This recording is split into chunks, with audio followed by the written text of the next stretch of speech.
it is not normal in American history for presidents or political minded people to become involved in how a museum curates its art and its history. It's unique in this, it's more unique in this, and I think problematic, because what Trump is trying to do, pursuant to executive order, is to restore truth and sanity in American history. What does that really mean?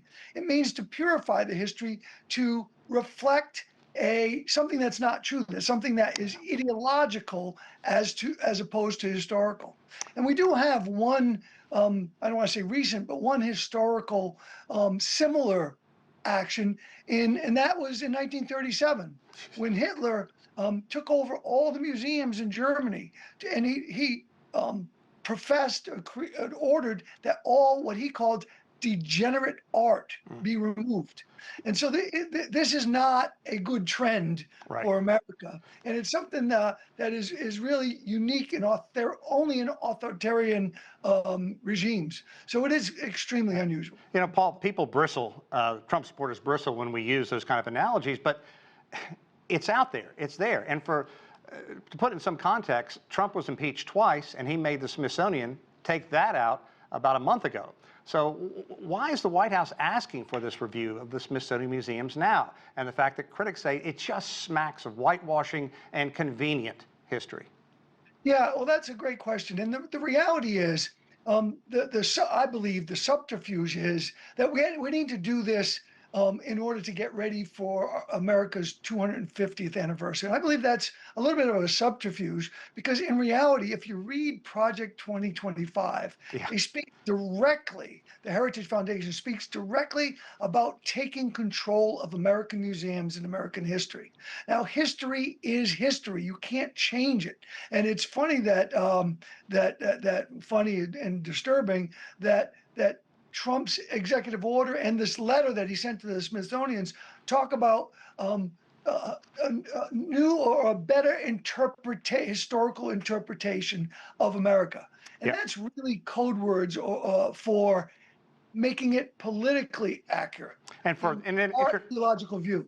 For an international audience, the 2025 that you were talking about was something that came out before Trump was elected. At the time, Trump said he had no idea what it was, but now is implementing every part of this conservative manifesto, if you will. And presumably, it's Trump's handpicked staff that is going to determine what is acceptable and what isn't. And they only have 120 days to do this. What do you think the new Smithsonian museums are going to look like? Well, I shudder to think, and I think that I think that there's going to be a lot of pushback. And the question really should be, what can Trump do against that pushback, right? So President Trump's Vice President Vance is on the Board of Regents of the Smithsonian, and the Congress, it's an independent body, the Smithsonian Congress allocates 50% of its funds. So obviously the pressure point for Trump is to get Vice President Vance and Congress to stop funding it. So there's some real pressure out there to change it, but I think there's going to be a lot of pushback. Yeah, a lot of the money for the Smithsonian comes from federal money. And there's a relatively new museum on the National Mall. What will visitors see when it comes to permanent exhibitions at the African American Museum? There's a lot of concern that the slavery exhibit is going to be completely overhauled or shut down completely, and that opened to a lot of fanfare, and a lot of African Americans around the country really saw this as their museum. A lot of private donations went into it. This is going to sting. Yeah, and so, you know, the question is still what the fallout is going to be. And it's also interesting that another museum that he chose to review is the Museum of the American Indian. And those are two parts of American history where historically there are a lot of warts. And Trump has made it clear that he doesn't want to promote those warts. And I always revert back to the old saying that those who don't learn from history are doomed to repeat it.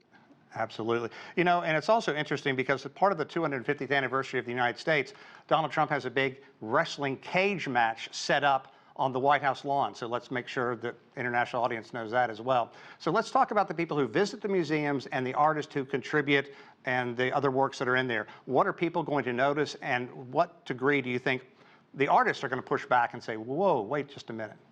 Well, we've already had our artists push back, and there was an artist who was going to put their work in the National Portrait Gallery that withdrew from that.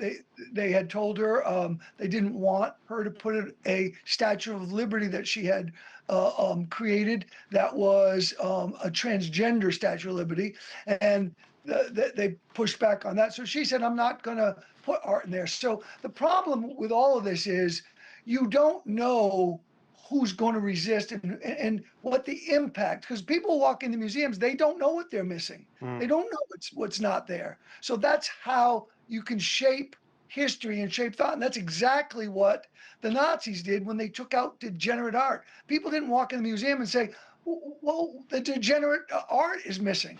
So it's an attempt to, Heritage Foundation has said this, to retool and reshape America in an ideological way that is never good. Paul, I can't thank you enough for your insight. We appreciate it. Thank you. Thank you, Sean.